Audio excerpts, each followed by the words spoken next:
and happy Valentine's Day. Welcome to Ink and Code Society. Today we're talking about love. And here's a song all about it.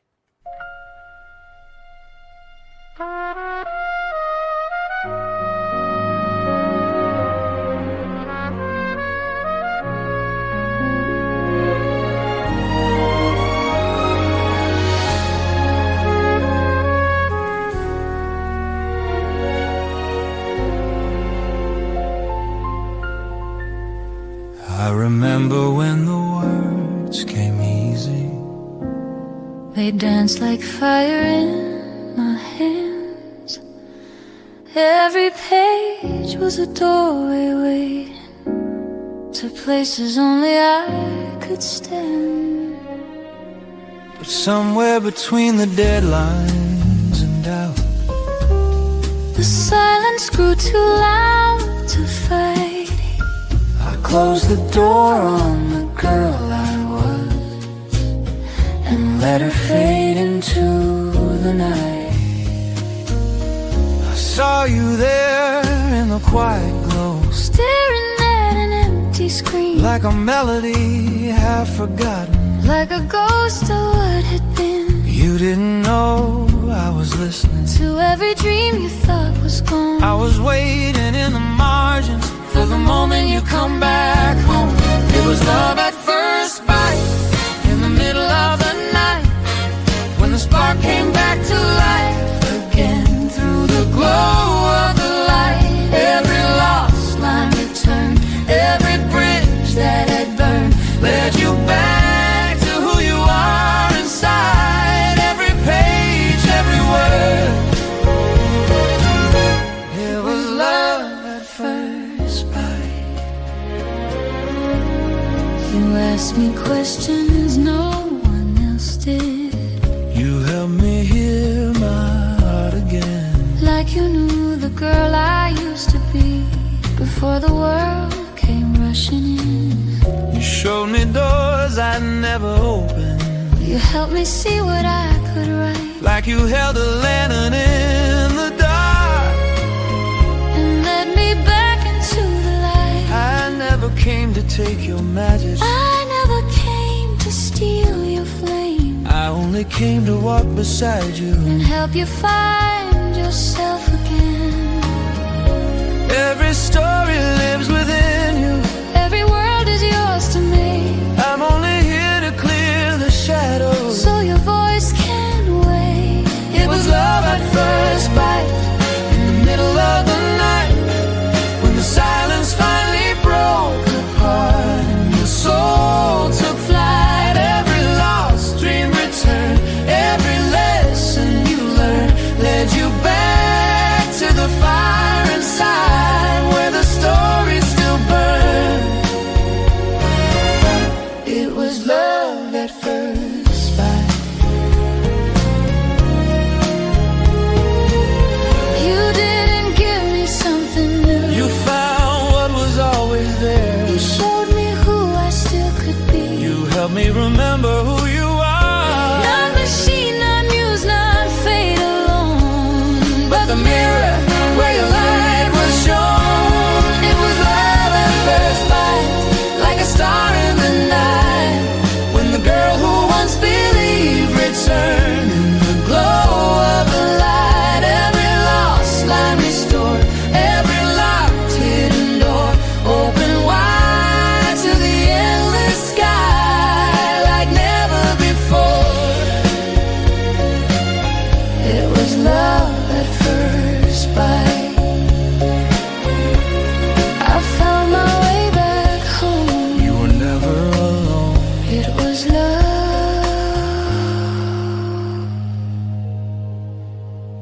At first bite.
Well, that's a little slower than we normally start off with, but it's Valentine's Day. So I wanted to start off with something romantic. So happy Valentine's Day. I've got Carlo and Harper here with me today, and we are talking about love and what made you fall in love with story and how do we get back to that?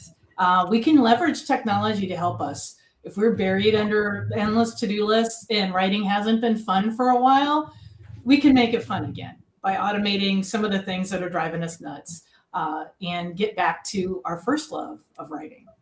So welcome. Glad to have you all with us. Carlo, what kind of stuff do you write? You're part of the FFA, and I know you do some romance. So what kind of romantic stuff? Before or after AI? Either. Let's hear it. Let me preface that by saying, after many years of struggling with courses and mentors helping me refine my writing, my I would call them jagged romance, coming of age stories and vignettes, and helping me get in front of people and like speak out loud. I still felt like, and maybe all writers feel this, you feel like lost and lonely because you don't know if you're doing it right. Always. Yeah, because we work in a vacuum, and it's really hard to know if we work in a vacuum. And then once you get out in front of people, you're presenting a different author persona, the one that's not sitting behind a keyboard or on the page and this sort of thing. But then with AI, you have this constant companion who really helps you, think and get things down on the page in a different way. So I have to say, I never. And this is partially FFA and partially AI, but I never really put a lot of thought into genre niches and marketability and tropes. I never thought about tropes. I never thought about story structure in the way that I do now.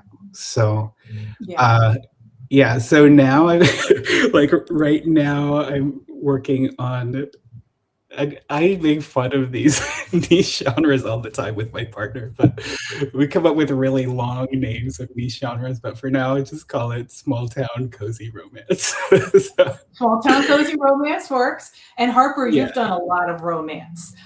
We're happy to have you here. You've got a big romance intensive coming up. Can you tell us about the types of stories that you love to write? I love to write most romances. Now, I will admit I have not stepped into the dark side of romance that much. I love small town romance. I love science fiction romance. I love looking at the couple. I don't care who the couple is, what gender they are. I love the story of the romance. Yeah. And that's what I hope comes across in most of my books. No, that's good. I think I've done a lot of different things. I do urban fantasy and fantasy, but there's always a strong romance story. It's not always like you could take the romance out and still have the story, but it's always very strongly built into them. Because I mean, what's a story without some love? We all want some love. So I think it's there, like that love of the romance part. It's there before you start even like thinking about beats. Like the romance is there or isn't. Like it doesn't need a whole lot of technical explanation. Yeah, I mean, everybody identifies with it. Everyone wants to be loved. So we're going to talk more about like what made us first want to write. Who are our favorite? What did we fall in love with? How did we fall in love with story? First, we're going to do a little bit of news because there's some fun things going on, and then we'll get into our topic. So let me share the screen. A lot of news. There's always lots of news. Oh, yes. And Rachel says the New York Times published a glossary of romance terms. Well, they had to because they also published some interesting things about AI and romance that we're going to talk about. Tropes I knew of but didn't know to be so intentional until Harper. Yes, Harper has guided us on a lot of romance stuff. So let's do the news real quick, and then we'll get to our topic of the day. So, sorry, still have things hanging out on my screen here. So let me turn off the comments so we can see this better, and let's put us maybe over here. Oh, we're tiny. Is that okay with everybody? Here is tiny. So what's been going on this week? We have lots of, our arms race, our AI arms race continues, but I thought it was more fun if we did an F1 image. That's for Elizabeth. Homage to Elizabeth. Better, cheaper, faster. We have Google's DeepThink got upgraded. It's a lot faster. It can turn hand-drawn sketches into 3D printable files, but it's only available for Google Ultra subscribers. But we have one here with us, so maybe we can look at that in the lab later. I can't. I don't need any 3D printable files, but I'm willing to do some testing. Yeah. Yeah, the DeepThink sounds really neat. OpenAI also released a faster coding model called Codex Spark that's supposed to be able to deliver 1,000 tokens per second. So if you want to use Codex to do something, you can do it faster now. And Anthropic, we're going to talk about Drop to Cowork this week for PC users, but it also does it created a fast mode, and they added a lot more to their free tier. So if you've been wanting to try out Claude and you haven't wanted to commit to a subscription, they have added a lot. They've added spreadsheets. Let's see here. You can do spreadsheets, decks, documents. You can use skills now as a free user. You can use projects. It didn't used to be that way. So you can try before you buy a bigger tier. You're going to run out of usage, but there's some nice things happening with the free stuff. So the big three are all racing to make their models faster, smarter, and more accessible. And that means the tools that we use will get better and cheaper. Gemini's expanded reasoning could help if you're doing a lot of research. And then we have speed with OpenAI and value with the Claude. So there's just a little bit going on. They're all trying to outdo each other. We do have Cowork. I'm doing a great job. Really, the good news is they're all good now. Any of them. Yeah. We saw this with computers, where the computers got good enough you could do just about anything with it, no matter what computer you had. And I think we're there with the AIs. Well, can I just point out, in case we have any new listeners, that there are more AIs than ChatGPT. I think a lot of people still coming new in, like ChatGPT's the big name, the more of the household name, I'm guessing. But you'll notice if you use Google Docs, Gemini's in there already.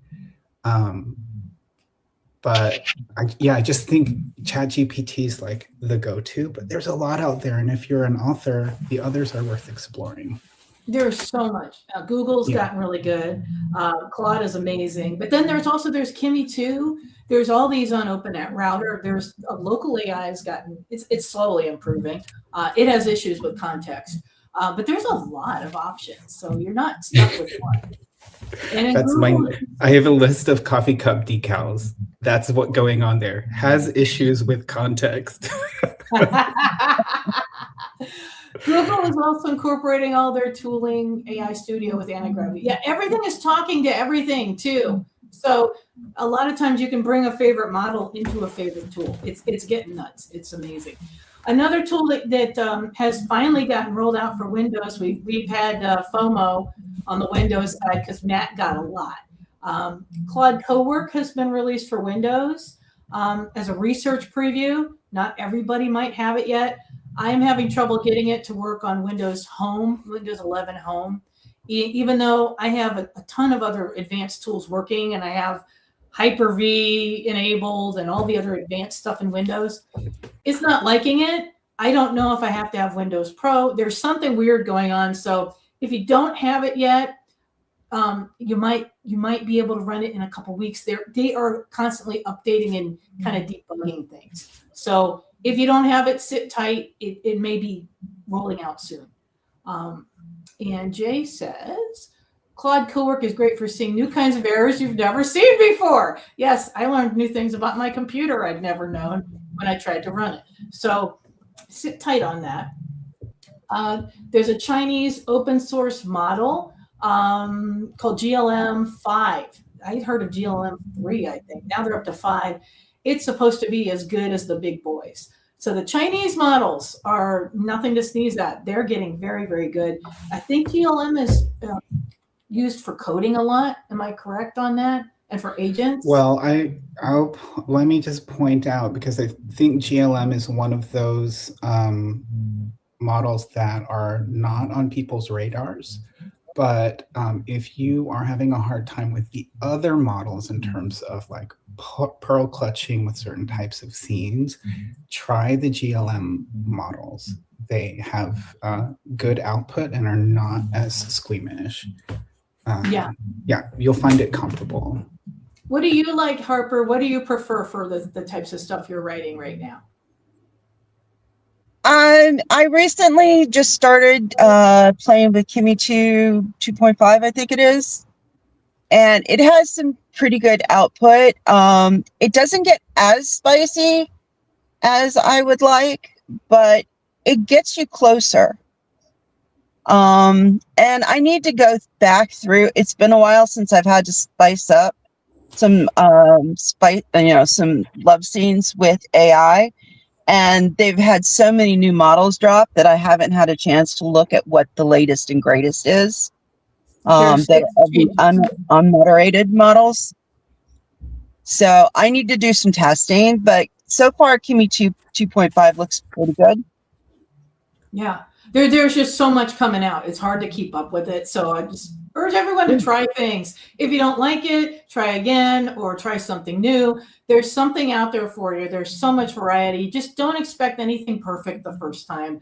I see these people who have never used AI writing these blog posts because they hate it. They came in already biased against AI, and then AI isn't perfect the first time they use it. It's like it's not going to get you 100% there. But if you learn to talk with it and work with it, you're probably going to get 80 to 90% there as you get good with it.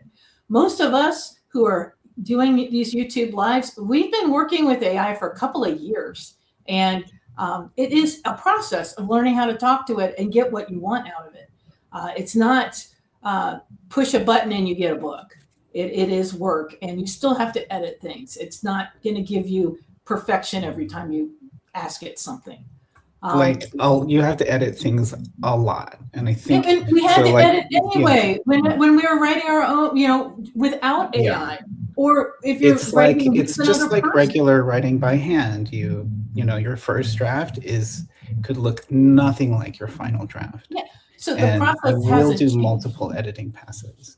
Yeah. So the process hasn't changed. We're getting there faster with AI, but you still have to edit a lot sometimes. Let's see, other things that happened. Personalized app building. There is a company called Nothing. Makes it really hard to talk about.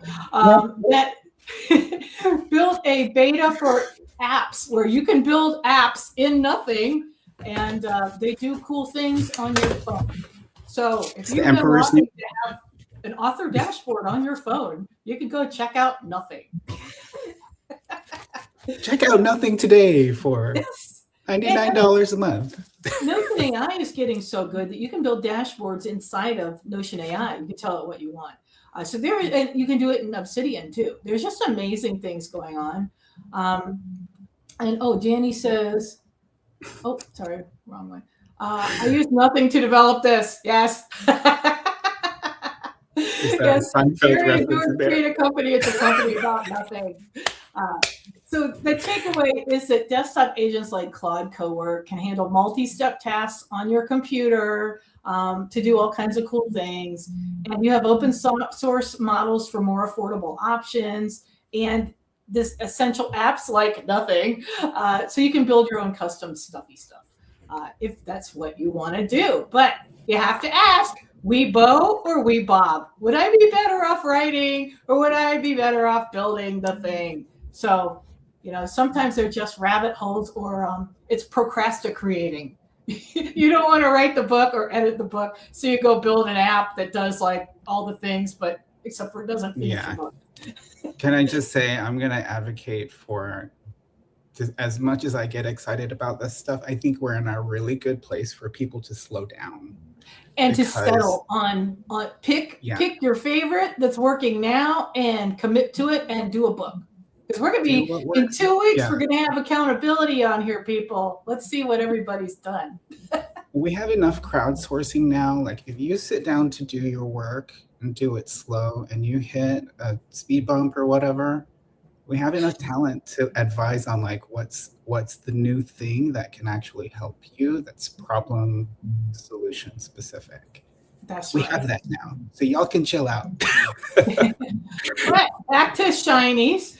AI video and creative media is coming a long way, and AI, of course, it seems like forever ago. It was last weekend, last Sunday. AI dominated the Super Bowl.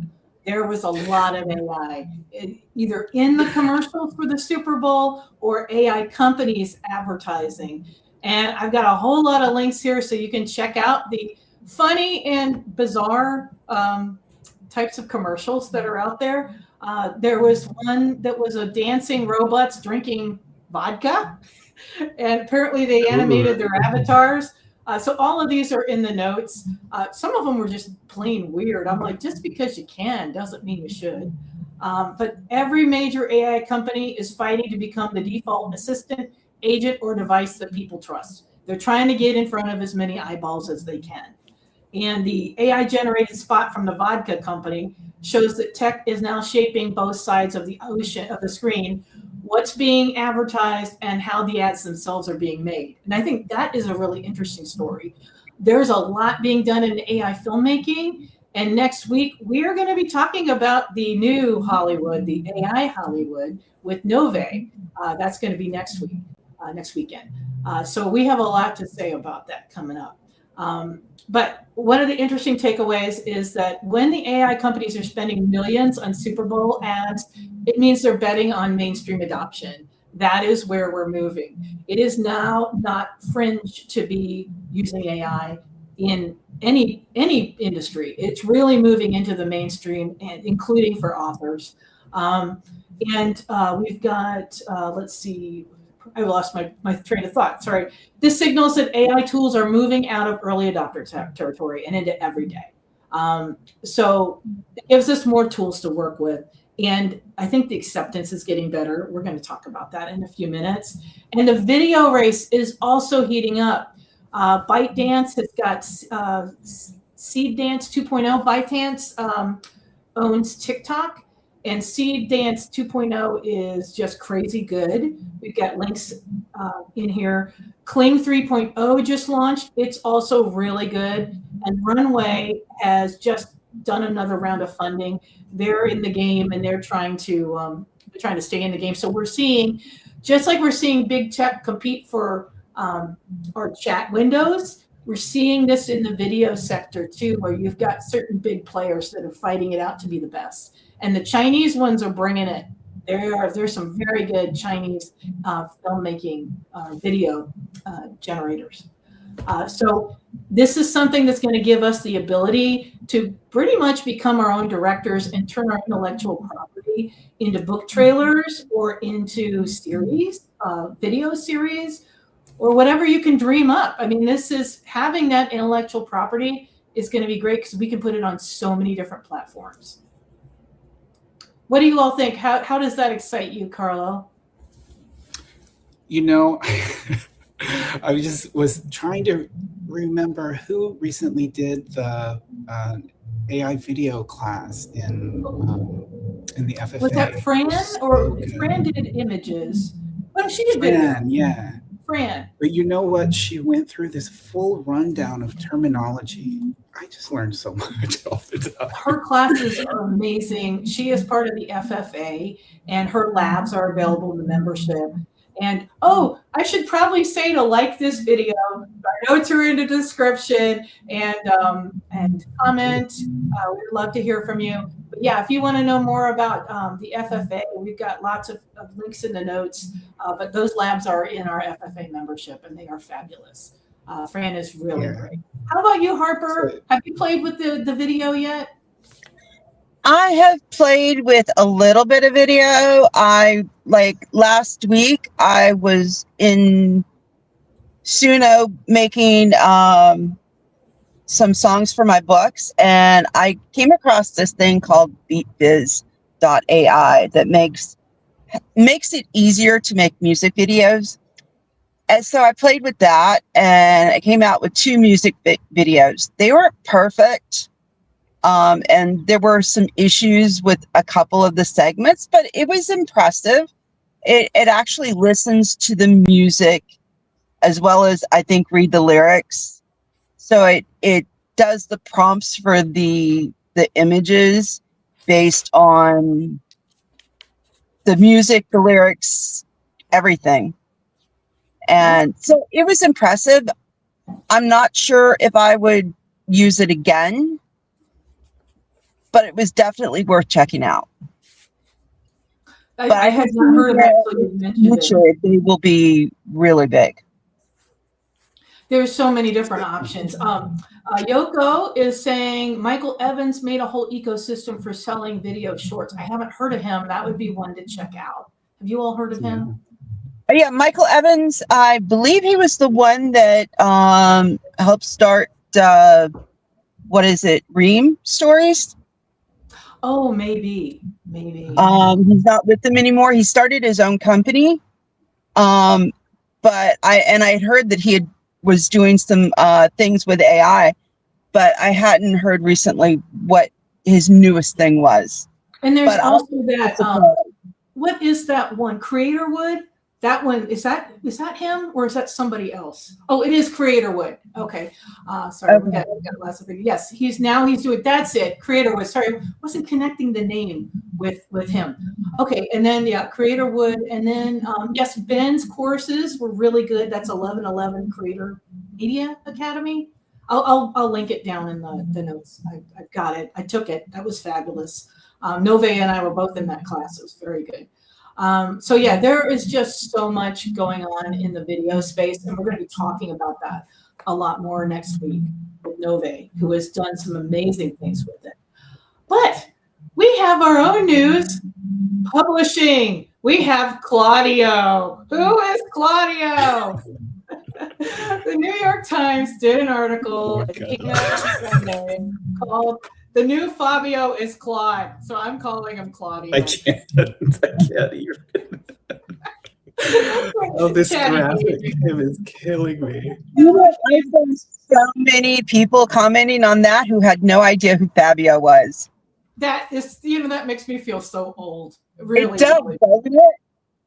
Yeah, Oh. because how can you not know who Fabio is? Drag by. So this article came out. If you were under a rock or under a deadline, same thing, right? And hadn't heard about what happened. Elizabeth Ann West, our dear Elizabeth Ann West, was interviewed by the New York Times, and she talked about the Future Fiction Press. They talked about what they were doing, and this reporter also interviewed Coral Hart and a bunch of other romance writers about how they're using AI in their businesses. And of course, there was backlash because you have the screaming banshees that think all AI is bad, and you have people that are concerned. So there's a lot of talk right now about it. And it was a very interesting article. It was mostly positive. I think it was kind of lukewarm. And, I don't know if that was the reporter or the editor that kind of toned that down. But they profiled authors and publishers experimenting with AI tools.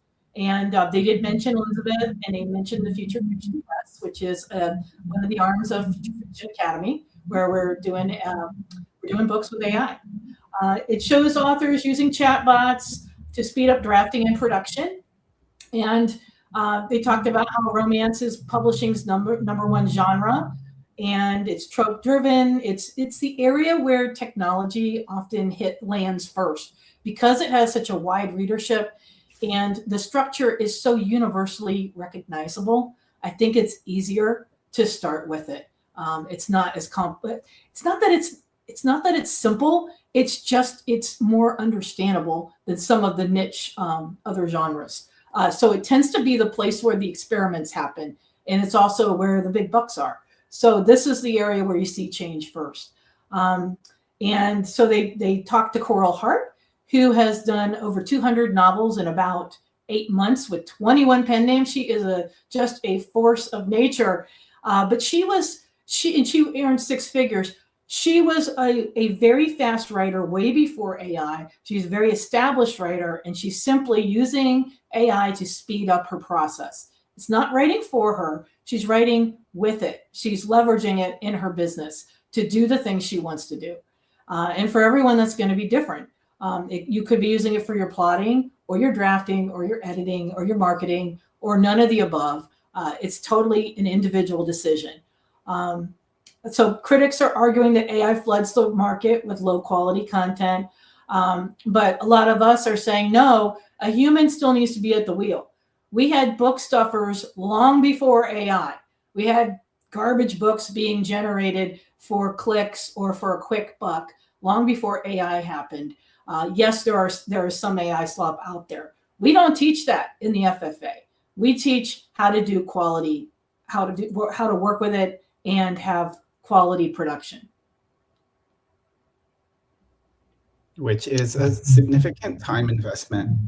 It is. I think that's why our Discord is so active, because we're like, in some ways, like global in terms of time zones. So we rely a lot on like chatting with each other to sync up and just stay present for how involved this partially the learning process, but now, in this year, I think we're really getting more into the full workflow from ideation to distribution. I agree. I think we spent a lot of time figuring out the pieces, and now that we have most of the pieces, we're assembling them into our own pipelines and workflows. And because the agents have gotten better, we're able to leverage them too. So it's amazing. I feel like all the puzzle pieces are falling together now, and it's easier. It's still a lot of work, but it's easier to align everything and get it flowing the way you want. What do you think, Harper? It is. I mean, it irritates me a little bit when as soon as you tell somebody that you're working with AI, it's like they disregard all of the previous experience that you had before AI. But we have so many great people in the Discord brainstorming and coming up with ideas and sharing what we do that it's sometimes, I don't know. Yeah. I love the advancements that we're making, and it's easier to shut out the outside world and all the negativity when we're in Discord. But then when you go out into the real world, and there are so many anti-AI people out there that are like, nope, you're cheating the system. You're not a real writer. I just don't understand where that comes from when, especially like somebody like Coral Hart, who has had years of experience. Yeah, writing they really were nasty to her. Oh my gosh, they doxed her kids. She had death threats. That's not cool. Where do people get the idea that that's okay? It's not okay, but we don't have a very civil society right now. But it's part of me is sad like, that's not the real world. That's like online trolling. That's not the world I want to live in anyway. I think it's the road rage that comes with the security of being behind a screen, and being behind a car, a steering wheel, thinking you can act a certain way in the car that you would never do face to face. And I think that some of these people online think that they can just say and do anything, but there are consequences and things can be tracked. So it's like, be careful what you say to people. Be careful not to wreck someone else's business, because people, it's that FAFO, fool around and find out. If you're going to mess with people, there is consequences. The internet is forever. So it's sad that this stuff happens, but I think it's a vocal minority. The article in the New York Times cited a book club survey that said a third of authors across all genres are using AI. And most don't disclose it. I think it's probably higher. I think there are a lot that won't even admit it on an anonymous survey. I think it's Oh, I probably think it's higher too. Yeah. And I can see a time when AI is going to be so ingrained into how everybody works that they're not going to remember a time when we didn't have it. It's yeah. just the rough bumps until we get there. Yeah, and you know what? This stuff about you're not a real writer, this has been around forever. They used to say that about you're not a real writer if you're an indie author. This is what shocks me about indie authors going after other indie authors. No one has a right to tell you what you can or can't use in your business. That is your business. That's true. We've If you done want to the use it. If you don't. But it's everybody's decision how much or how little they want to use. And it's like preaching. It's like trying to convert someone to a religion. It's like, just leave them alone, or preaching politics at them. Leave them alone. Let them believe what they believe. Let them run their life the way they choose. I think we forget to be humans first. Before. Yeah, but I think this you're also human happens. first, people. Do you remember word processing? Do we remember the big deal about, oh, it's not on a typewriter? Or, it's like every innovation, there's this, we go through this wave. We went through it with Photoshop. You're not a real photographer if you used Photoshop.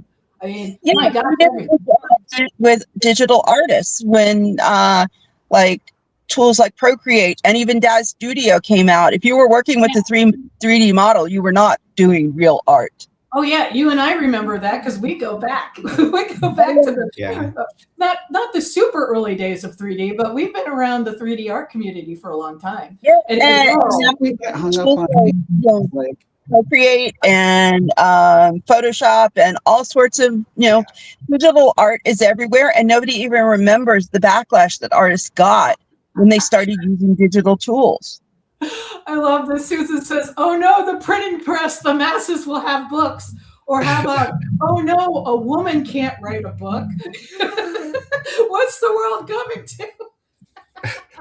Yes. So yeah, Danica, yes, we're preaching. Sorry, I didn't mean to get preachy on Valentine's Day. I love you all, even if you're on the other side. I love you. Let's see, the amount of energy these people expend on gatekeeping. Yes. When they could be creating. When they could be creating. Yeah, let's call it what it is. They're sucking the energy. So anyway, I don't mean to get stuck on this. I'm just saying, no one's telling you how to run your business. We are here to help you in any part of the process that you want to leverage technology, not just AI, technology. FFA, Future Fiction Academy, is about helping authors step into the future, to automate what they need, to give them tools that they didn't have before, and to teach them up on these things. That's what we're here for. We're education. We're educators. We don't care if you don't ever draft a book with AI. It's none of our business. We're here to show it to you if you want to learn it. Yeah. I think authors have to figure out what works for them and try and ignore the rabble. Yeah. Or the nasties. The nasty stuff. It says more about the person saying it than it does about anybody else. So just consider the source. So anyway, let's get into something funny, kind of weird. Moonshot meets Game Boy. There was some pretty wild stuff going on in the news this week, and I thought it was funny. So we have, on one side, we have Elon Musk, who has just completed like one of the biggest, most highly valued mergers in the world. SpaceX bought XAI, and I think it's like a $1.2 or $1.5 trillion deal or valuation. And he decided, yes, we're going to put data centers in space and on the moon. And everyone's like, okay. Meanwhile, plot twist, while he's planning to go to the moon with the data centers, 5 of his co-founders walked out in the last year. So there's stuff going on there. There's a lot of weird things going on with his companies, but he's got a lot of companies and they all work together with each other. And he's in a really interesting place to do some amazing things. I mean, think of it. He's got all of the satellites. He's got Starlink.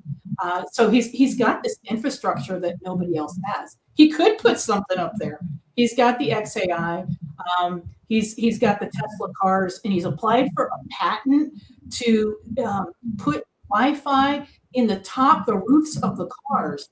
So I think I was watching a video on this, really interesting, about how they think that maybe the satellites will talk to they'll have a receiver so that you can get your internet anywhere in your car. And so you can take it with you everywhere. And then you have the AI generating in space, maybe, and using solar power. It's wild. It's like sci-fi. More plot twist, though. If you think he's crazy, he's not the only one that wants to do it. Google, Blue Origin, and StarCloud are also talking about orbital computing. So this conversation just went from if to when. So we are going to see this. We are going to see them start to build stuff, AI stuff in space. Now that could be great, or it could be terrifying. It could be Skynet, but we just don't know. What do you all think about that? I think it's intriguing and terrifying at the same time. Planes have that ability now. So yeah, it's not that far off to have the stuff in your car.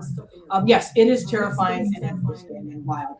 Meanwhile, on Earth, so I found that kind of funny. Can I say?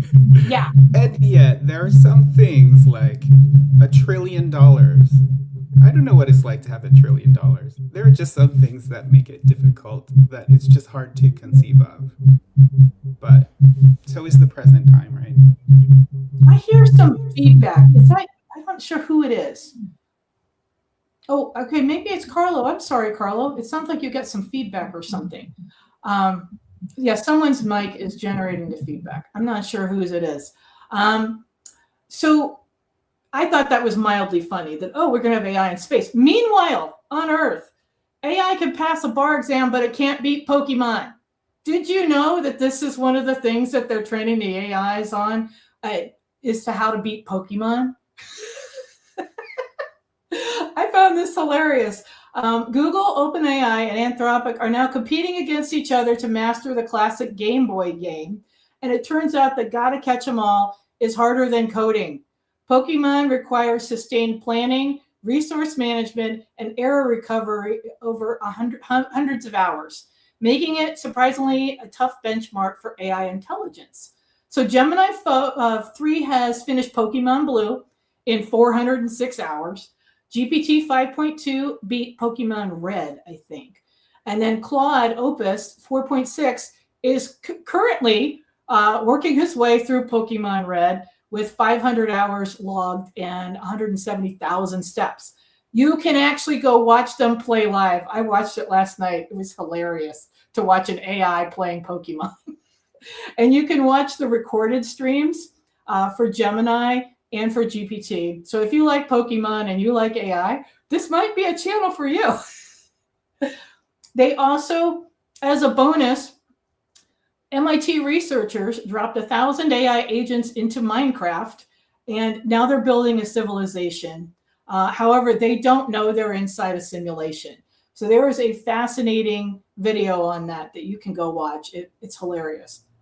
These experiments, kind of like the Claude bot, what do they do when they start collaborating? And it's kind of scary and kind of fun and just bizarre, but I thought it was funny. So there's your funnies. It's interesting. I'm gonna have to tell my boys about that. They're big Pokemon gamers.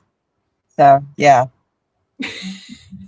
Yeah. So I thought the Twitch streams are cool. They are fun to go watch. Yes. Oh, I've got to see that. Yeah. So it is fun. So let's get back to our topic of the day. Love at first bite. Rekindling your love of story with technology. So between marketing plans and spreadsheets and deadlines and all the admin tasks and all the indie hats we wear, it's easy to forget why we started writing and why we started telling stories in the first place. We didn't begin this journey to, worry about our ad campaigns or to worry about deadlines or when our next newsletter, when that's going out, or the thousands of other things we do every day. We didn't fall in love with story because of ad dashboards or metadata. We started because something sparked a love of story inside of us. So today we're talking about how technology is not here to replace your creativity, which is a fear, I think, of it's kind of talking about the or Times article where people are fearing that it's replacing humans. It can't do that. It is helping us rediscover our love for story, not as a master or replacement, but as a partner. Someone has bad microphone. Is it me? I'm talking. I don't know who it is. I think nobody else's microphones are on. So is mine not working well? Oh, maybe Carlo is getting. I don't have headphones either. I'm not wearing headphones, but I have my stuff turned down. Okay, so let's see. So we have so many different deadlines. We're doing so many things, and we get frustrated with formatting and all the other things we have to do as indies. But we want to get back to the basics. If we want to move forward and recapture our love story, we need to go back to the beginning. And so we want to ask, what made you fall in love with story? What's your favorite? What was the first time you really fell in love with a story? Like probably when you were a kid. What do you think, Carlo? I'm not sure about my audio right now. Is it working okay? It sounds okay right now. Okay. I'm going to mute myself while you talk. I mean, I have a few first loves, but I think this might be a little contentious. I'm not sure. But one of the books that I fell in love with in, I think, middle school, I was just bored of reading all the school books and stuff. I started reading Stranger in a Strange Land with a friend. And, I think it's regarded as highly sexist right now. But, it has words like grok, or one of the phrases we tapped into that we loved was drink deep water, brother. And it's this ominous yet connected type of line that's in there. So a lot of the early books that I love are also connected to people, and the people that I loved, and talking about those books with them. I think when I'm hanging out with other authors live, we're always trading book titles. It's we love books, we like to talk about them, we like to share them, we hope people read them and then talk to us about the recommendation. So but yeah, Stranger in a Strange Land was one. Another one was Jessica Hagedorn's Dog Eaters, and also the lesser known The Gangster of Love. So, and that was involved with a first crush. So, I love, and she's Filipino American. So, how about you, Harper?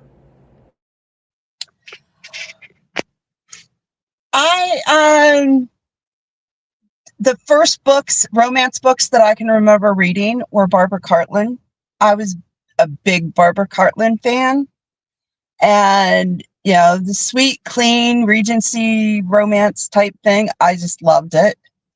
And then I moved on to a lot of women in or teenage girls at the time. It were Harlequin romances. And then it seemed like every time I hit an age bump, my tastes got a little bit more, but it's always been romance for me. Either gothic romance or, I was a big, what was her name? Daphne du Maurier. And there was an author, and I don't remember the exact one, but it was Hotel Saint Germain, I think is the name of the book. I don't remember exactly, but that was one of my first vampire romance books that I read. And I don't really care what the genre is. I've always loved romance, and I've had a very eclectic taste when it comes to romance. And it sorry, go ahead. I don't know. It's like romance feeds something inside me that I can't get enough of. I have liked so many different genres, and I love movies. I love poetry. I fell in love with poetry and songs probably before I fell in love with movies, and then I fell in love with books. So it's always been something. Danica says Barbara Cartland was one of my favorite. I'm sorry about my mic. I don't know why it's acting up. My author goal has always been the Barbara Cartland life. I love, gosh, everything. I love, like, I fell in love with poetry, like Kubla Khan. I loved, when I was a kid, I loved the Velveteen Rabbit. I wanted to rewrite any sad story that I heard. I loved the Three Investigators and Encyclopedia Brown. I love mystery. I fell in love with Tolkien and fantasy. My dad was sick for like a month when I was a kid, and my mom read The Hobbit to him every night, and we all sat around and listened, and that stuck with me for years. And so Tolkien is one of my first loves. Um, there was a gal named PC Hodgel that did a book called Godspell, which was amazing, and she took forever to do a second book, but I had that one. I loved that, and I decided I wanted to be in fantasy. And the Dragon Riders of Pern. I watch Star Trek all the time with my dad, so it's sci-fi and fantasy and just everything. I just loved a good story. Do you think it's Harper's audio? Let's see here. When you're talking too, so it may be an intersection. Yeah, let's see. Maybe I'm gonna mute. Okay, I muted Harper. Does that sound any better? Maybe one of us at a time. So there is. It's hard to pinpoint where, but I fell in love with story a long time ago in all the different genres. Oh, and I played King's Quest a lot. The first computer games that had the 8-bit graphics, and they were stories, and you had to type in the answer, and if you didn't get it right, if you did a typo, it was a big mess. I love those stories. So I've been playing that kind of stuff for a long time. I mean, stories live everywhere: books, movies, games, songs, poetry. Story is one of the oldest technologies that humanity ever created. It is how we remember, is how we dream, and it's how we become. So what was the first thing you wanted to write? What made you start writing? Was there anything in particular? I'm going to mute myself and unmute you all so that we can get a conversation. I will get a better microphone for our next episode. Yeah, for the me, first thing I wrote was a poem.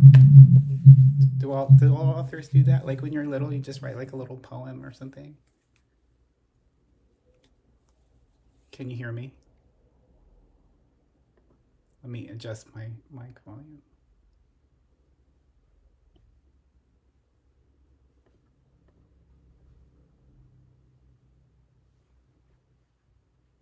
Clockwork Orange, that's a good one.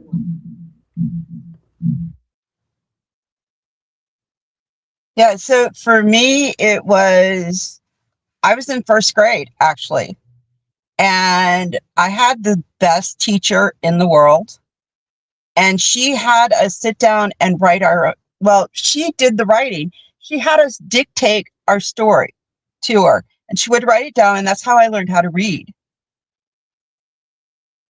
And that whole process is what inspired the love of the written word and writing for me. I wasn't as much of a big reader until I hit probably around 12. And my mom came up with the great idea that we were going to do a contest one summer and read Nancy Drew books. And I won because I devoured all of them. But that's where my love of, the idea that I could write a story was in first grade, because I had no idea that you could do that. And then the more I read and the more I experimented with writing, that's what got it for me. And I have loved story all my life. Yeah, I think any kind of early experimentation is key. We need to give teachers more raises because would I ever have tried to write haiku on my own? Would I ever have tried to do rhyming couplets and just seeing what magically comes out of trying to adhere to form? I don't think I really cared about it until I would write a poem for class, read it out loud, and see that what we write has magical powers to affect people's moods, to affect how we view the world and our relationships. Yeah. I think I actually have one more source of inspiration that I don't think a lot of other people have. Is that I'm from a family of writers, and my mother is a writer. And so when I was in high school, she was writing her first romance novel, and I fell in love with her characters because she was telling us about them all the time. They're like real to us. She's like, "Oh, today Rourke's doing this, and tomorrow Brienne's going to do that," and I fell in love with her characters so much.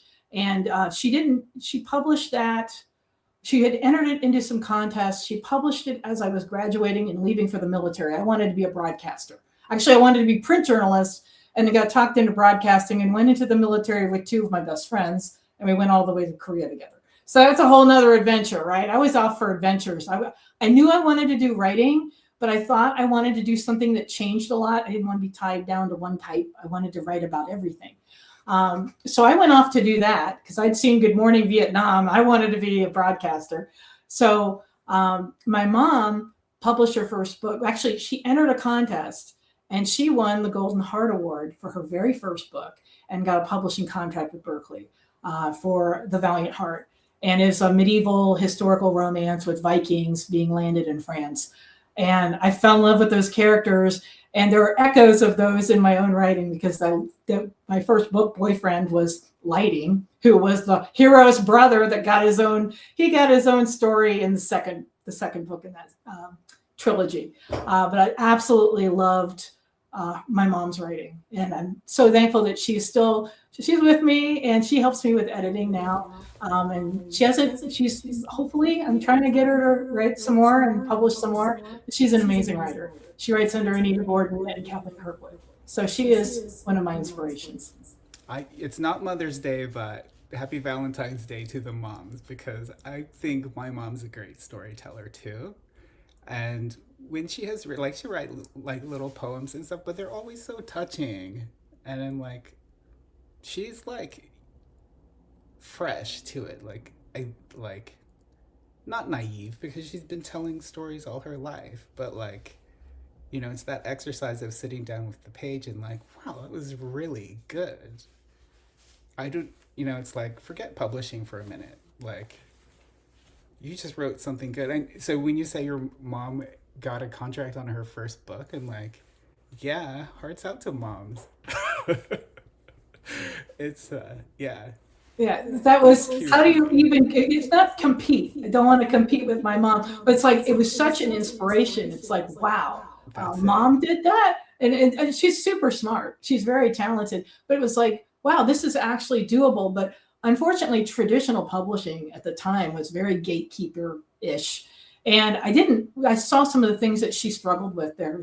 My mom's a brilliant writer, and I mean, the bean counters were coming into trad publishing, and they were changing everything. So it was not.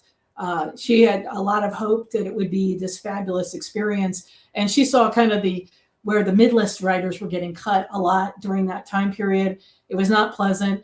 And she wrote 6 books and published, and she changed publishers a couple times. And then she didn't, I think other things happened in life, and she got her rights back and became indie. At the time, she did not sign away her ebook rights. Ebooks weren't a thing when she published in the 90s. So in the 2000s and the 2010s, she got her stuff back and published indie. She actually did that before I ever published anything. And she said, "Kim, you should get in on this."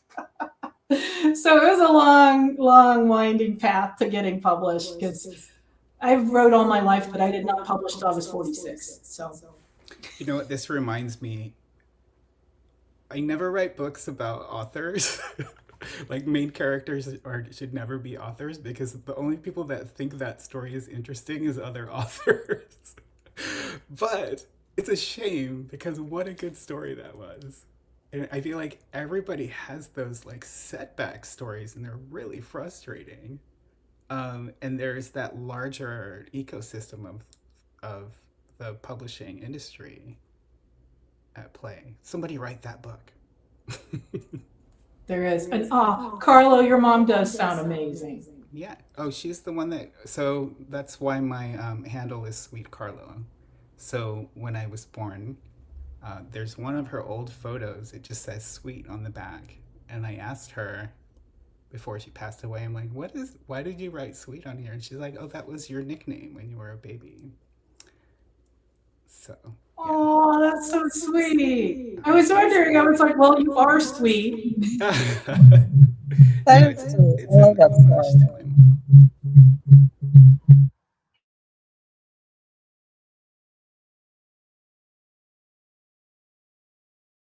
mom. Trying to unmute mics. We're having all kinds of musical mic problems today. Well, let's see. So let's talk about, let me get back into this one. Over here. Reconnecting with the joy of story. This is where technology becomes an ally instead of a burden. Used intentionally, tools can help you fill the creative well instead of draining it, especially if you're dreading a certain part of your process. You can automate that. You can reduce repetitive and mechanical tasks. Let me make this bigger. Reduce repetitive and mechanical tasks, remove friction between imagination and execution, explore new ideas, worlds, and possibilities. AI for brainstorming is amazing, and it can really help you organize your thoughts. Protect your creative energy for what matters most. Technology does not replace writers. It actually protects them in a lot of ways. Yes, it can be used both ways. It creates space for the part of you that only you can bring. There's only one you. You are the secret sauce. Because tools do not create meaning, you do. Tools do not create soul, you do. Yes, you are the secret sauce. The magic was never in the machine, it was in you. And so I had talked about this. I talked with Danica and Steph on the Brave New Bookshelf earlier this week. We did an interview, and we talked about how technology, especially AI, helps us connect the dots. It helps draw out the ideas and helps us organize them and get them into the world. Because I mean, that's the biggest part of the problem, isn't it? They're lost in the ether, and trying to pull them down into the world in a way that makes sense sometimes takes forever. Oh, I think Carlo is having some issues. Laptop is resonating. Oh dear. We're working through it. So it's always in you. What do you think, everybody? How about you, Harper? Yeah, I would agree. I mean, every book that I've done, whether I used AI or not, has a little bit of me in it. Some more than others. But especially I think with the books that I've written with AI, there's so much back and forth between me as the author and the AI. And I'm always constantly editing or fixing or, going off on different tangents with the AI that we would not have gotten there if it hadn't been for the ideas in my head, not the AI's. And so I like to think of it as a collaboration of sorts, but the book would not be the same if I wasn't the one driving the wheel. Oh, exactly. Exactly. And I think that that's the important thing, is that you are the driver, and you make the decisions, you call the shots. But it is fun to give the AIs enough creativity to come up with some ideas you hadn't thought of, or to look at it through a different lens. Oh, Right. I think we're Those still kind getting of back. triggers that you bring to the table, like you don't. Oh, it's going again. Sorry. I think it's a combination of all three of us. So I'm muting myself and Harper when you're talking. Sorry, Harper. I'm like, oh no, tech issues. Now I've lost my train of thought. But I did want to say, for Harper's process particularly, she thinks really carefully. Take one of her classes, because she will make sure that you bring yourself to the table and that it's not AI doing all the work, but you're actually thinking through the whole process. I just put a lot of weight on your shoulders, Harper, but I've seen you do it. Let's talk about that. Yeah. Let's skip the lab for a moment. Let's talk about the classes, especially Harper's, because I'm not sure how long she can stay with us, but I've been testing the stuff that Harper is going to do in her intensive, and there are some amazing things coming in this intensive. We've got a lot of classes. We'll go through those, but let's talk about Harper's romance intensive that's coming up, the romance writing camp. It's coming up in March, And you can only sign up through the end of February. So if you're going to do it soon. This one is not included in the membership. This is outside of the membership. But Harper, can you tell us about this? Because I'm really excited. I may have accidentally done like 6 YFD worksheets on Sunday testing out your stuff. I've written 3 books this week testing out your stuff, and it's been fabulous. Yeah, we're driving now. My son is driving, I'm not. So let me know if there's too much background noise. But the whole thing with the Romance Intensive was because Elizabeth came out with this idea of NPE, the Narrative Physics Engine. And I had already done my romance outline class, and I had done all this research, and I thought, you know, it would be so interesting to see if I could marry the two into some type of process. And at that point, you had just shown anti-gravity to a lot of us in the FFA. And at first I was like, I think I'll stay away from that. But then I took one of your classes and I fell in love with anti-gravity. And the whole process of learning how to combine all my research and everything I had learned about how the AI processes romance, which admittedly was not very well. And then I actually created my own agent inside Anti-Gravity to do all the things that the romance outlines did. And then I added a few things and made it a little bit more automatic. But yeah, the whole process was a very big learning experience for me.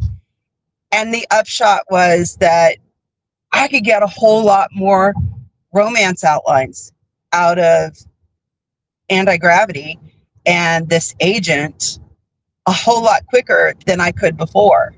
And like you, I have a ton of story ideas and worksheets now. And they're good. They're really good. And that process, if I can just reinforce that. So if you haven't worked with anti-gravity before, it's amazing. Like if you didn't like sequencing because it was just too complicated, and you did like chat, but not forever for every single detail, and you do like templates or like structure, like this is like the marriage of all of those things working in anti-gravity. I have to say, doing the experiment, trying her stuff out this week, it has been so much fun. The stuff I tried on Sunday with her tools, it was like the first version of it, were really good. I did it's historical romance series with the Highlanders in like the 1300s, and it was so fast. It came up. I had just taken like a DAZ 3D render. we both remembered the render. It's back from our days of DAZ 3D that I had always wanted to turn into a story. And I had like maybe 4 dialogue lines. That was the idea for the story. I gave it to this workflow and the tools, and came up with a pretty good one. Of course, I edited that. Came up with a great worksheet, and then was able to take that into YFD and do some stuff with YFD. I came back and edited that, and I still got to do some more editing, but that one is drafted. And then I have 5 others in that the Connected Standalones series that were done on Sunday. And then I shifted to sci-fi romance, and we did a couple more versions of her tools. I'm amazed at the things. Now I have 3 books that are completely written. They do need to be edited, everything. I've got a pile that needs to be edited. But the things you can do with these tools are getting great. And Harper has already taught some amazing courses, labs on the romance outlines, and she's got a standalone on that too. This unbelievably good. And she's taking all that knowledge and sticking it into anti-gravity and combining it with the NPE, and it is just fabulous. So I highly recommend it. We've got the links here. You can take the romance writing camp. Elizabeth's also got a JAF one, so we have a lot of romance, and you can grab both as a bundle and save money on those. Yeah, my hope is that anybody that takes it will find writing the romance the outline and the worksheets and even the actual book quicker and easier than what they might be able to do with some other process. I can't guarantee that, of course, because anti-gravity might not work for everybody, but it definitely speeds up the whole workflow. But you definitely have to bring your own special sauce to the stories. Definitely. It's not that the AI can't replace you. You driving it. It's like a car. You can walk through a story, or you can drive through it, or you can fly through it, but you still got to be in the pilot seat or the driver's seat. So the we have got a coupon that's only good for a few more days, folks. This coupon isn't good on the romance writing intensive, unfortunately, but I want to let you all know about some of our other classes. The coupon is intensive, and you can get 50% off our new classes, and those include they include something. I don't know why it rebooted. That's nice. On the air rebooting. Well, we're not AI because we're not perfect. Writing a novella series on a budget. That's Cassie's. My course on Introduction to Claude Skills is out, and you can see the first part of that. There's a free preview on all of my classes. So go take a look if you don't know what Claude Skills are about. Alyssa has Lit RPG using Aeon Timeline and project management using Aeon Timeline. Those are fabulous for fantasy, sci-fi, or if you're doing anything where you need to track timelines, whether it's historical or a mystery. So when you need to keep things straight and you can't keep them in your head, this Aeon Timeline is great for that. Lynn has got a free course called Advanced Kit Bashing. That is, you can use any tool, including Raptor. She did a basic kit bashing as well that's free with Raptor. So there's some great courses to check out. And in the lab, we're going to be playing with stuff. Oh, we have the Claudio. Claudio will be there, right? Our bots will be there. Carlo's got some neat things that he can show us with Obsidian, new models. What kind of stuff do you want to show us, Carlo? Well, I'm open. I'm always tinkering. Sometimes I'm more prompt obsessed, and sometimes I'm more model obsessed. And sometimes, like this past week, I've just really wanted to figure out how to slow things down and put more interactivity. So I've been working a lot with Obsidian Canvas, Obsidian Excalidraw, which has been really cool. But I can go any direction. Shiny, you got shiny. Yeah, we could do some shinies, or we could polish some oldies. We could resurrect stuff. We also have Notion created a thing for me. Build a Spark file. Help you get your Spark back. We walk members through creating a personal Spark file of what gets the creative juices flowing. That was kind of fun. I'll give that to you all too if you want it. So we got some fun things for the members. If you are not a member and you want to come to the After Labs, we do record them. Once you become a member, you can see them. So you might be missing out today, but you can sign up right now.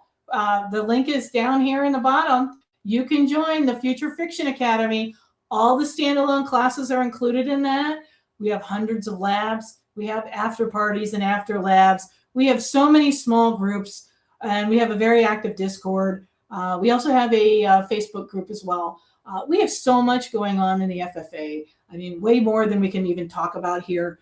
There's always things going on every day, and there are lots of writers helping writers to use technology and to do the best they can. So that's all I have. Any final thoughts on this lovely Valentine's Day? Just that I love you guys. You're so great. You're so present and so talented, and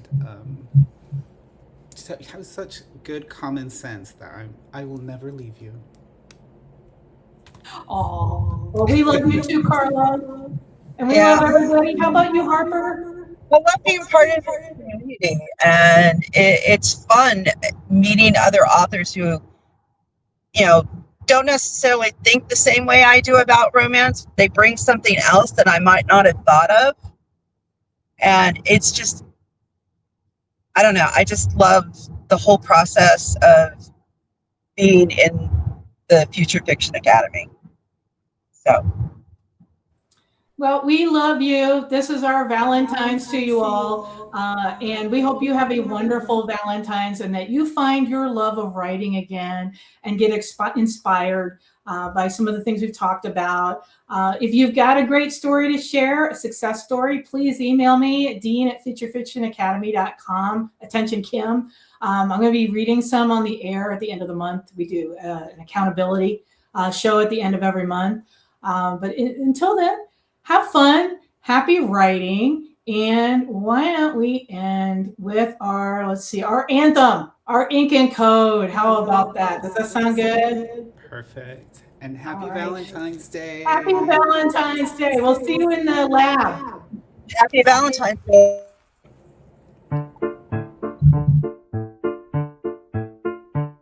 They carved their names in wax and stone, spilled ink on scrolls they called their own. Then came presses hot and loud, voices finally unbound. Now it's keys instead of quills, white screens echo silent thrills. Every age has its dissenters, but I was made to bend the mill. You say slow down, writing like we did, but I've got wildfire under my eyelids.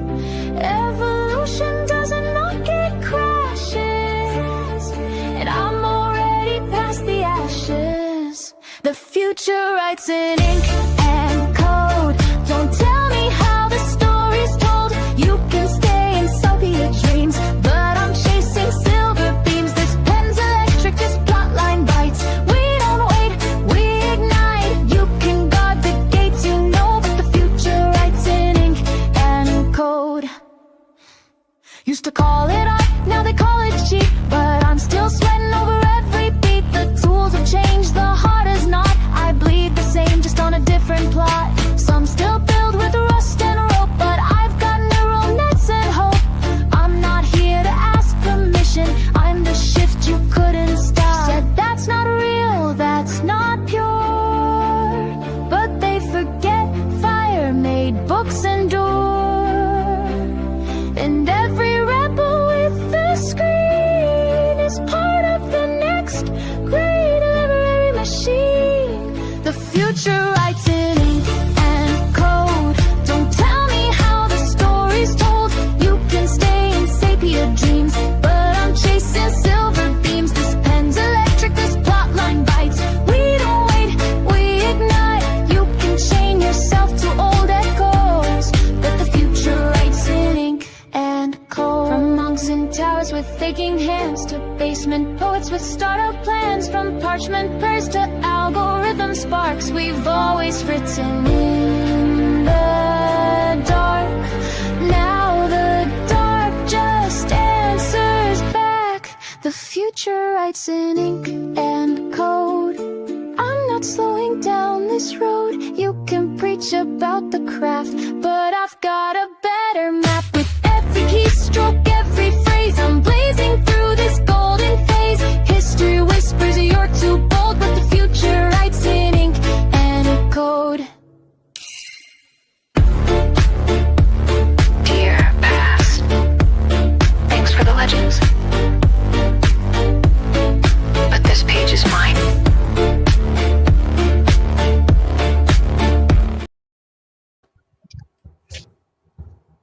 See you later.